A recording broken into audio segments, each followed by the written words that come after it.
It's hard to pinpoint where exactly, as a society, we got all messed up on the subject of human sexuality. Canada's native Indians certainly took it much more in their stride than we do, and there are so-called primitive societies in our world, amongst whom such things as rape and wife-beating, for instance, are virtually unknown. It seems that when you try to sweep sexuality under the carpet, it reappears on the street corners, the magazine stands, and in the law courts. BC's Planned Parenthood Association is one of the groups trying to change that state of affairs, and Meg Hickling is on the front line of their activities. A nurse, educator, and dedicated member of her church, she talks tonight at the Pressure Point about sexuality and Christian discipleship.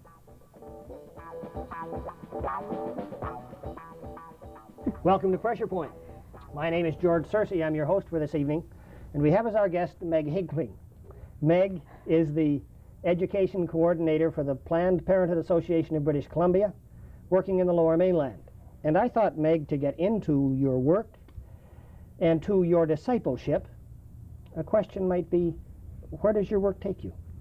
Well, I spend a lot of my time in schools, about a third of my time, speaking to kids from the grade 3 level up through the grade 12s, and another third of my time talking to parent groups, especially around the subject of how to talk with their children at home about sex.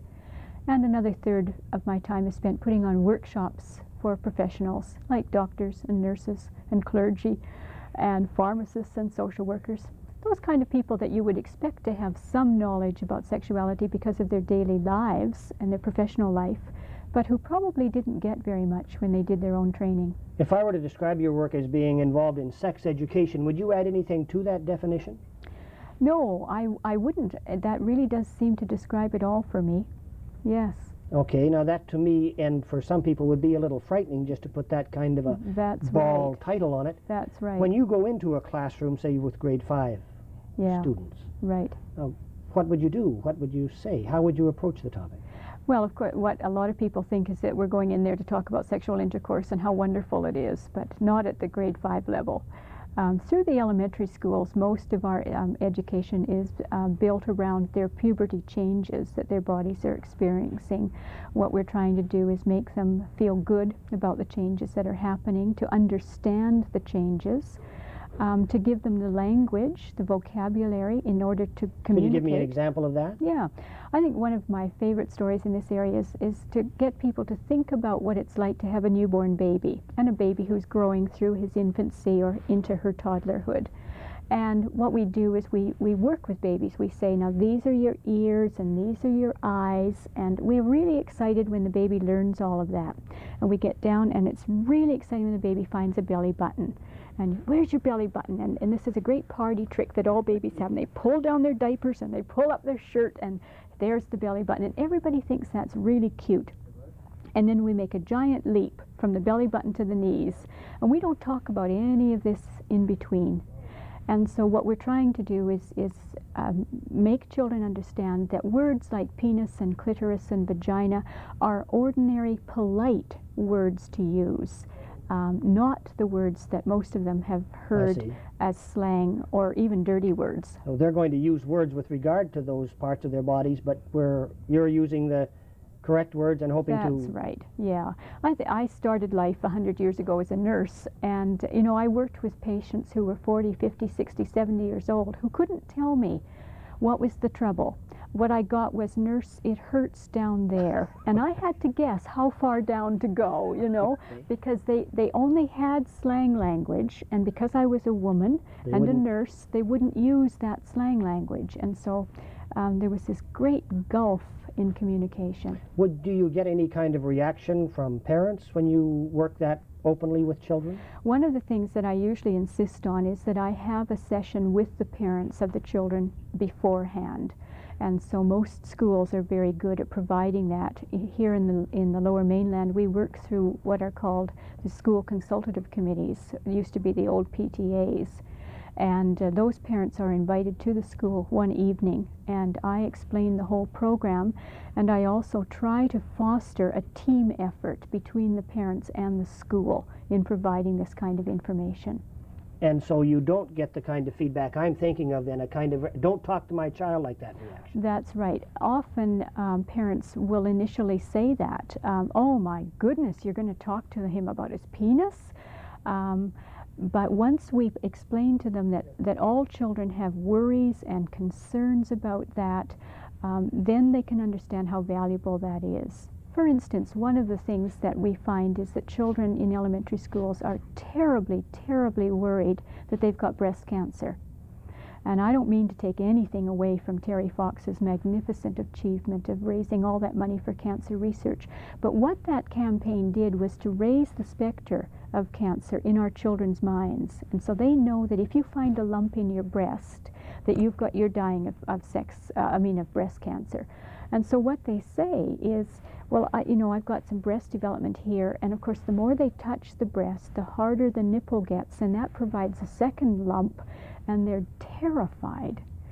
Now most parents have no idea, because the kids are just like adults, they don't tell anybody that they've got this worry.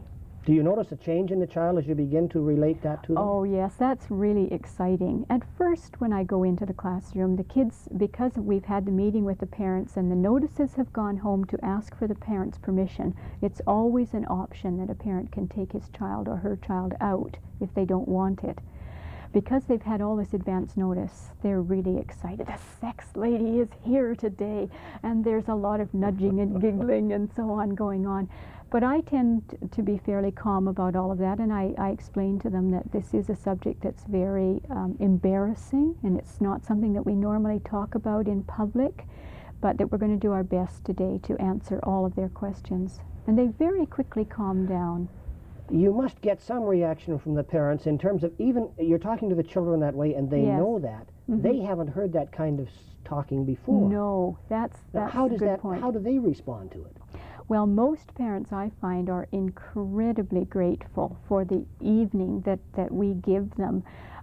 What normally happens is that because we have explained what is the usual, I don't like to say normal, the usual kind of development of a child's mind around sexuality and especially understanding conception, what parents say to me afterwards is, not only do I now feel a heck of a lot better about my own child because I see him or her going through these changes, but you don't know how much better you've made me feel about myself as a child. I now realize that I was pretty normal too. And that's where a lot of parental guilt comes in. If you masturbated, for instance, as a child, and we're taught that this was really naughty, a terrible thing to do, and then you find your own child masturbating, the guilt that is compounded in that, because what have I done wrong? I'm raising another, a sex maniac sort of thing. Exactly. And because I was a dirty child, I was punished for it. What am I going to do with this child today? And you see that kind of relief coming to parents as they hear the... It's wonderful, because I see the same kind of relief and growing self-confidence in children as I see in their parents. I hope, that this happens generally. I think it does. I see children and I see parents by the end of this really basic sex education program sitting up straighter, feeling better about themselves. The giggliness, the embarrassment is gone. They know now what their sexuality is all about, what their physical body is like and how it's going to respond. And they know that they probably are pretty normal. So you work with children in the classroom. Yes. And you work with parents before you go into the classroom. That's right. And then you said you work with parents apart from that, in just working with them in terms of how they speak to their children with regard to sex. You see, most parents haven't ever had any role modeling themselves. Now, some have. I have met parents who are really satisfied with the way their own parents taught them, but most of us haven't. And so we don't know what to do. We don't know whether we're telling them too much at this age. They don't understand that their children are often sexual beings right from the very beginning. It doesn't just happen at puberty. Some of the old books warn you about puberty or teenage kids, calling them boiling sexual machines. Well, what rubbish. Have a cold shower. Yeah, that's right. 6 times a day. Some of them are doing that, but for other reasons.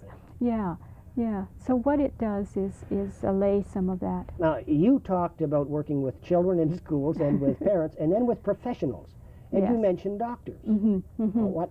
I don't understand. Yeah. Don't doctors know all this? We often expect them to, and it always makes me laugh when Ann Landers says in her column, go and talk to your doctor. Doctors are like all the rest of us. They didn't have parents who talked to them. They have no role models.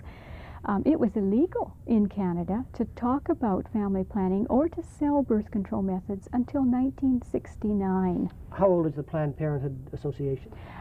50 years old this year. So they operated illegally for 30 years? That's right. And here in Vancouver, the interesting thing was that they were operating a birth control clinic through the late 50s, early 60s, totally illegally.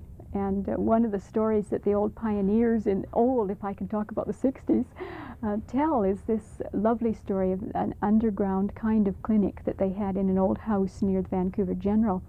And one night, a policeman appeared at the door, and they all thought, oh, we're going to be raided tonight, we're going to jail. And in fact, he was simply complaining that someone had parked illegally in front of the house.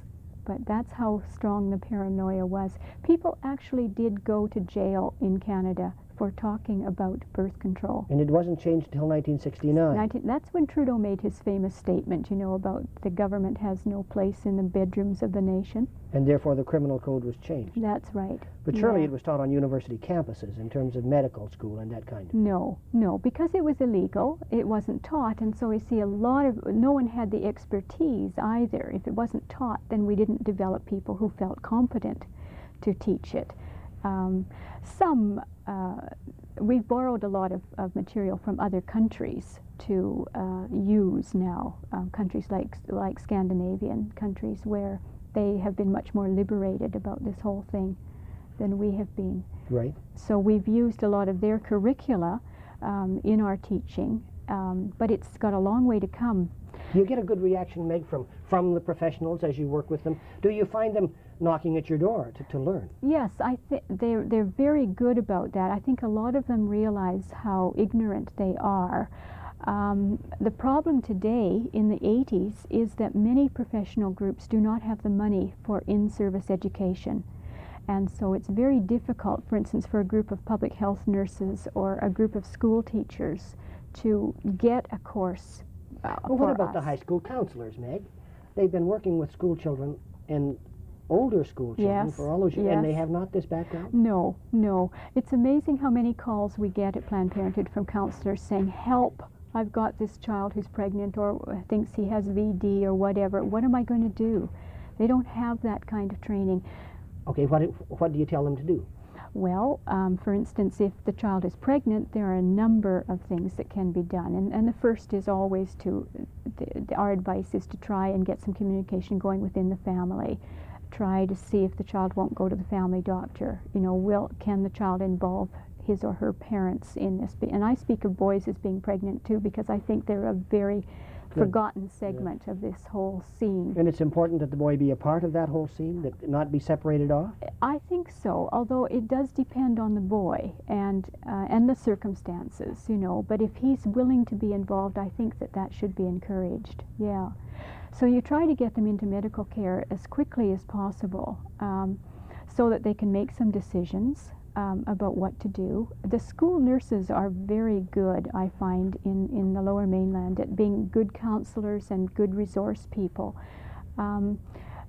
You need to get them to make a decision fairly quickly about whether they're going to have the pregnancy terminated or not, whether they're going to carry it, and especially if they're going to carry it, that they get good prenatal care. There's a whole field that we might get into, but we'll leave that for tonight. Right. I wonder if we could back up a little bit. I'm sure that many of the people who are watching this program are saying that the danger is that you go into school with the children and you say, okay, this is it. Yes. It's great. That's right. Do it, Yes. but for goodness sakes, use birth control. Yes, that's right. And that's the kind of attitude that some of us would have. Of course. That's what yeah. you're doing. I'm a parent of teenagers myself, and I really understand that fear. And I think that parents have every right to be involved in any kind of sex education that's given at their schools for their kids, to find out who's giving it, what training that person has had, and what the message is going to be. We at Planned Parenthood do not believe that any teenager should be sexually active. The problems are just too great for someone who is not mature. Yeah, what kind of problems, Meg? Well, of course, the physical ones, of the dangers of pregnancy. There are now 22 sexually transmitted diseases. There's not just gonorrhea and syphilis anymore, which used to be VD. Now we call them sexually transmitted diseases, as well as the emotional and the spiritual fallout of being in that intimate a relationship. What I've never yet met a teenager who was happy having sexual intercourse. Many of them are simply looking for affection. They're looking to be held. You know, they want to be held in someone's arms. They want to feel valued.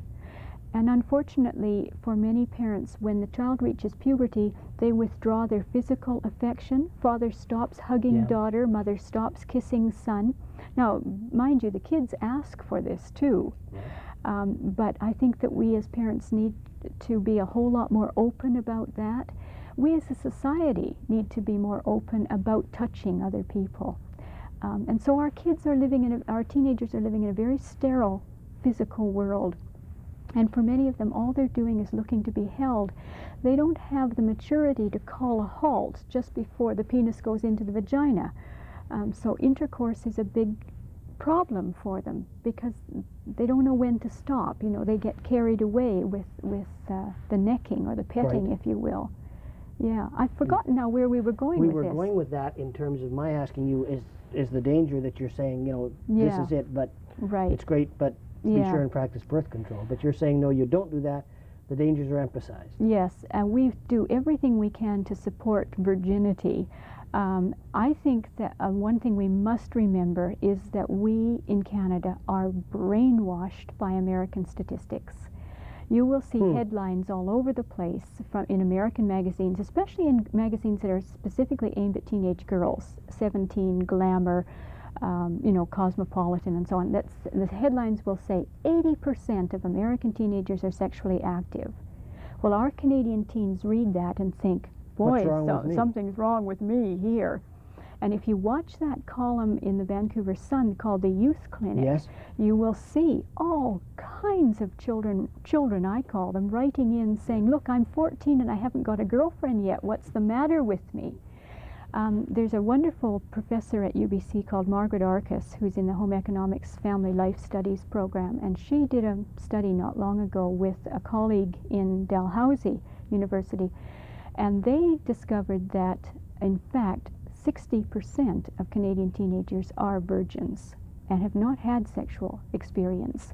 And I think our teenagers need to hear that. Need to hear that and have that held up. That's right. And they need to hear it from each other. You know, when we're in the classroom, we try to foster some kind of discussion so that, and what I hear most often from kids is, you know, I feel that I'm being pressured into being sexually active. If the boy says, if I don't make a pass at her, if I don't try to get her into bed, I'm going to be considered to be gay. And girls are going to be frigid. And so I've got to do something. And if only my girlfriend would say to me, look, it's against my religion, or I'm too young, I don't want to do this, I would be so relieved. In other words, the boy has the same hesitation the girl does, but also feels under the same kind of pressure. You see, part of their trouble, too, with teenagers is that they've never seen any role modeling around communicating between the sexes about sexuality. Good.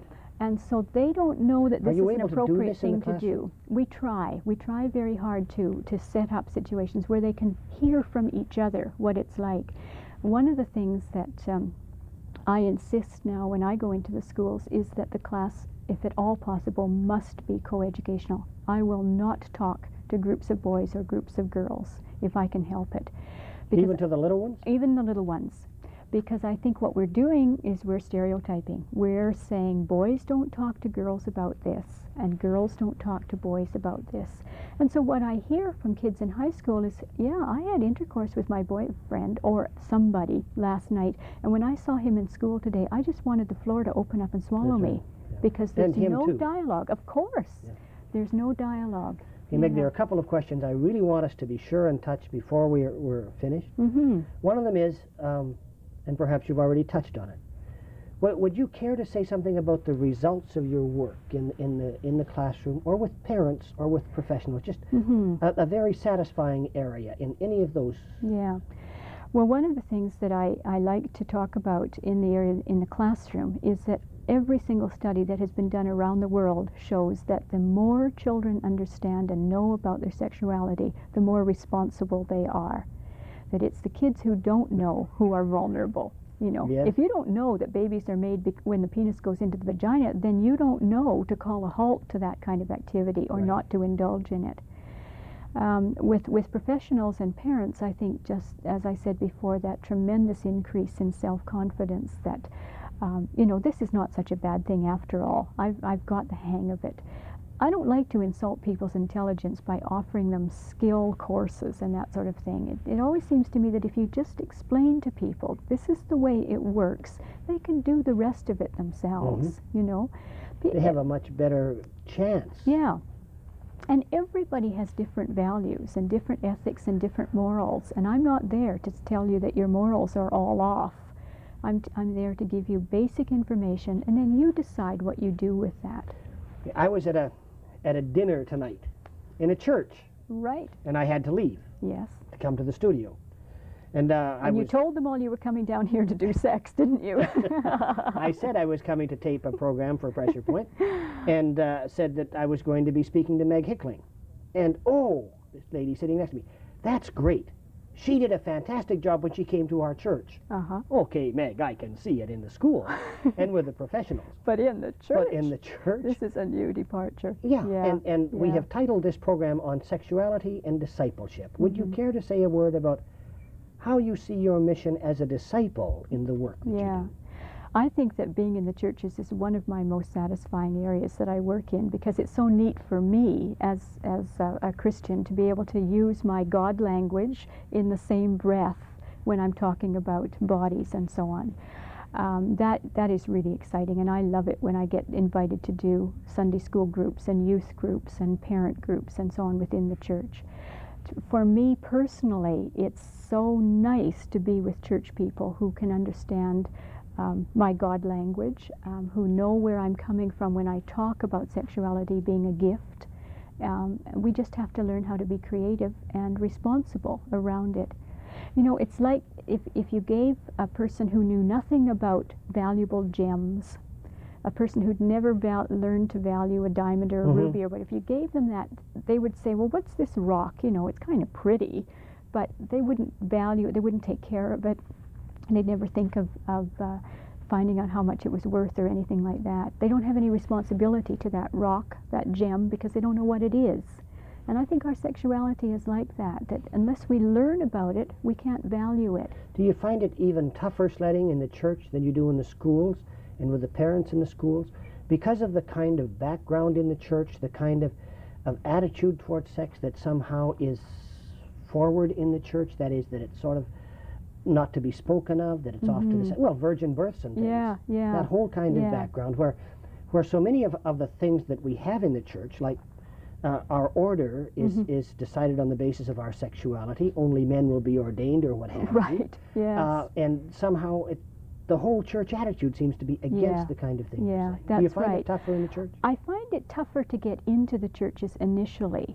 I find that very tough, and I often have to spend a fair bit of time with the Sunday school teachers or the minister or whoever, convincing them that I'm not a devil with horns and a tail, and that my feminism informs my Christianity, and not vice versa.